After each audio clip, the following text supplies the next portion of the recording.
राखी ma'am, स्वागत है आपका। क्या कहना चाहेंगी जो अभी चल रहा है तनुश्री दत्ता का मी टू मूवमेंट को लेके, नाना पाटेकर जी? अरे भाड़ में क्या तुम्हारा मी टू मूवमेंट है ना। मुझे इसमें बिल्कुल दखल अंदाजी नहीं करनी थी। मैं बिल्कुल नहीं चाहती थी कि मीडिया वालों से भी बात करूं। मैं बिल्कुल नहीं चाहती थी कि इसका जवाब दूं। क्यों? क्योंकि जब भी मैं बोली हूं, लोगों को मीडिया ने यही बताया कि मैं कंट्रोवर्सी करना चाहती हूँ। अभी यहाँ से मेरा कोई लेना ही देना ही नहीं कंट्रोवर्सी का। मैं तो मीडिया के सामने आना भी नहीं चाहती। आपने देखा कितने टाइम से मैं मीडिया में नहीं आना चाह रही थी। क्यों? क्योंकि राखी सावंत कुछ भी करती हो तो आप लोग बस यही कहते हो कि मुझे पब्लिसिटी की जरूरत है। अगर मुझे पब्लिसिटी चाहिए तो मैं कहीं से भी कुछ भी कर सकती हूँ, मुझे जरूरत नहीं है। बट क्योंकि मीडिया वालों ने मेरा जीना हराम कर दिया था, रोज फोन कर करके कि जवाब दो, क्योंकि गाना आपने रिप्लेस किया था तनुश्री दत्ता का, जवाब दो। तो इसलिए आज मैं जवाब देने आई हूँ। पूछिए आपका क्या क्वेश्चंस है। आपको क्यों रिप्लेस किया गया था और आपको किस वजह से कॉल आया था?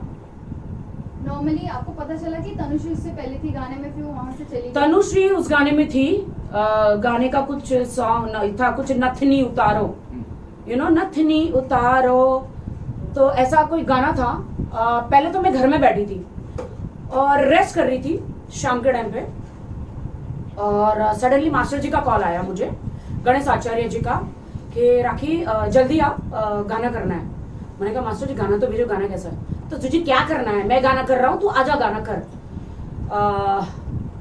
मैंने कहा मास्टर जी अभी आऊँ? बता हाँ। बोले कपड़े तो बनाने पड़ेंगे ना। नहीं, कोई जरूरत नहीं कपड़े बनाने की, तू आजा। बोले कपड़े के ऐसे कैसे आ जाऊंगी? मेरे लिए एक शौक था। फिर नाना पाटेकर जी ने भी बोला राखी तू ये लौकर आणि ये गाना कर पटकन। उनका भी फोन आया। तो मुझे कुछ समझ में नहीं आया, जब तक मुझे कुछ समझ में नहीं आया कि क्या प्रॉब्लम हुआ क्या नहीं। और मैंने कहा मास्टर जी आप बोल रहे हो, क्योंकि मास्टर जी के साथ मैंने बहुत सॉन्ग किए और मास्टर जी इतने अच्छे इंसान हैं। मैंने उनके साथ बहुत सॉन्ग किए और उनको मेरे पर पूरा विश्वास था। ना रिहर्सल ना कुछ, मैं बस ऐसे पागलों की तरह चुपचाप सेट पे चली गई। मुझे उन्होंने कुछ नहीं बताया तनुश्री दत्ता का, ये हुआ, कुछ नहीं बताया। बता तू आजा और गाना कर। मुझे कुछ पता ही नहीं था कि ऐसे प्रॉब्लम हुए हैं या ऐसी लड़ाइयाँ हुई है। तो जब मैं सेट पे गई तो एक वैन थी, मेकअप वैन थी, तो वैन के पीछे लोग थे, मीडिया थी या कुछ पता नहीं, वहाँ पे कुछ तोड़फोड़ हो रही थी, पता नहीं क्या हो रहा था। मैंने पूछा, मैंने बोला ये क्या हो रहा है? मैंने बोला ये क्या हो रहा है मास्टर जी? तो बोलता है राखी ये गाना तनुश्री दत्ता का था। तनुश्री दत्ता इस गाने में थी। हम लोगों ने थोड़ा शूट भी किया, शायद शूट भी किया था। उसने कुछ कॉस्ट्यूम पहना था और नथनी वगैरह पहन के, और बोला कि 4-5 घंटे से हम लोग वैन में पूछ रहे हैं, उसे बुला रहे हैं, 2-3 शॉट उसने शायद दिए, वो दरवाजा ही नहीं खोल रही है। मैंने कहा क्यों? और उनके मेकअप आर्टिस्ट, उनके हेयर ड्रेसर को भी मैं जानती हूँ और मैं फोन भी कर रही हूँ उनको। मतलब जब पता चला तो मैं तनुश्री को मैं जानती हूँ ना, तो मैंने फोन में शायद चलो मैं फोन करूँ तो शायद उठा ले, क्योंकि ये डायरेक्टर गए तो दरवाजा नहीं खोला, प्रोड्यूसर गया तो दरवाजा नहीं खोला तनुश्री दत्ता ने, कोरियोग्राफर गया तो दरवाजा नहीं खोला। उस टाइम पे डेजी शाह मास्टर जी की असिस्टेंट थी और उसी ने मेरे को पूरा डांस सिखाया। डेजी शाह गई कितनी बार, 10 बार, तो भी तनुश्री ने दरवाजा नहीं खोला। फिर मैंने उनके मेकअप और हेयर वालों को बोला कि क्या हो रहा है? तब मुझे उन्होंने बताया कि मैडम तो 3-4 घंटों से बेहोश है अंदर। मैं बोला क्यों? शायद ये जो बहुत बड़ी बातें कर रही है अमेरिका रिटर्न, आज मैं पूरा मीडिया के सामने रिवील करूंगी और मैं किसी के बात से नहीं डरती, ईश्वर के अलावा किसी के बात से नहीं डरती। न मीडिया से डरती हूं ना किसी से डरती हूं। वो डोप लेके, ड्रग्स लेके, डोप लेके अंदर 4 घंटे बेहोश थी। समझ रहे हो डोप क्या होता है?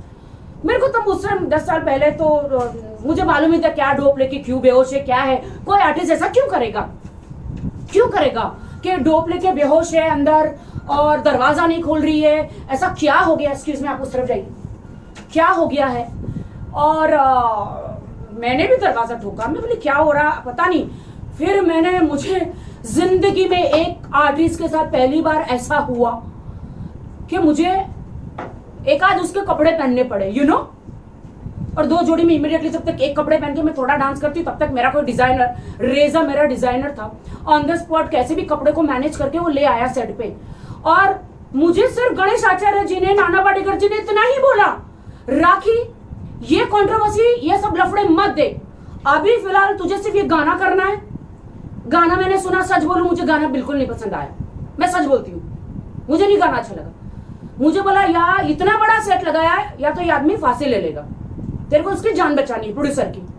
प्रोड्यूसर रोने लगा उस टाइम पे, और मुझे समझ में नहीं आया कि मैं करूं क्या, क्योंकि मैं भी सिम्टम में हूं, यू नो, मेरा भी कार्ड बना है।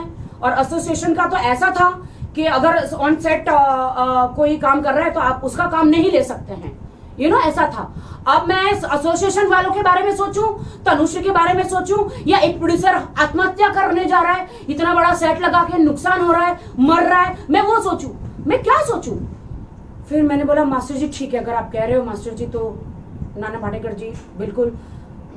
मैं उस टाइम तो मुझे होशो हवास नहीं था, एक डोप लेके बेहोश पड़ी है, एक सेट पे ये सब बवाल हो रहा है, सेट लगा हुआ है, नाना पाटेकर जी टेंशन में बैठे हैं, मास्टर जी बोल रहे यार मैं, मास्टर जी उस टाइम चिकनी चमेली और कितने बड़े बड़े गाने उन्होंने किए, यू नो, पढ़े उनका कितना लग जाए, और डांसर कितने थे, कम से कम 100 से ज्यादा डांसर थे।